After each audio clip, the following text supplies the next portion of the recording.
My name is Lauren Kingsland. I'm a quilt maker and a resident artist at the Sandy Spring Museum in Sandy Spring, Maryland.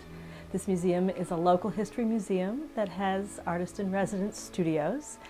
I'm lucky enough to get to work here to make commissions for private customers and art quilts of my own design, and I teach people how to make quilts.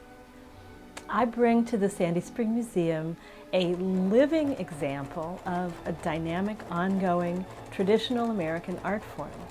So I do access the collections from time to time to see how things were done in the past as a way of informing how I might want to do things in the future. A quilt is made of 3 layers. There's a top, there's a filling, a batting, and there's a backing. Today, we have several ways of finishing the edges of these. I've looked in the historical collection here in the Sandy Spring Museum, and sure enough, there were several ways that our ancestors solved the problem of how to cover all these raw edges so that the edge was nicely finished. One way to finish the edge of a quilt, here's my quilt, is to sew the back onto the front all the way around the edges and then turn it inside out. So this is sometimes called a pillow casing. There is a quilt in the collection that has the front and the back just at a seam,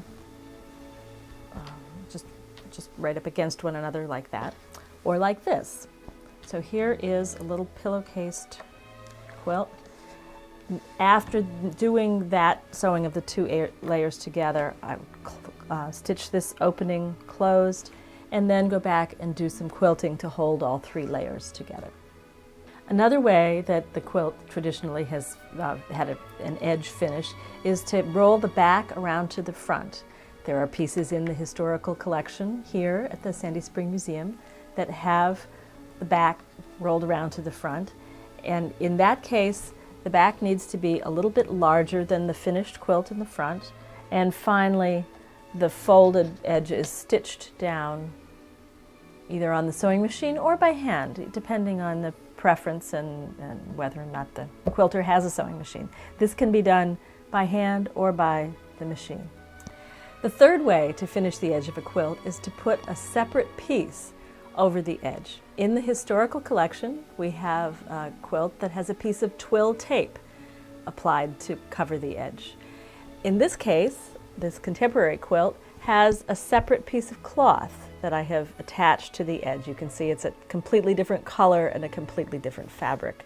This is called an applied binding. So that's a quick overview of some ways that have been used in the past and today to finish the edges of the quilt.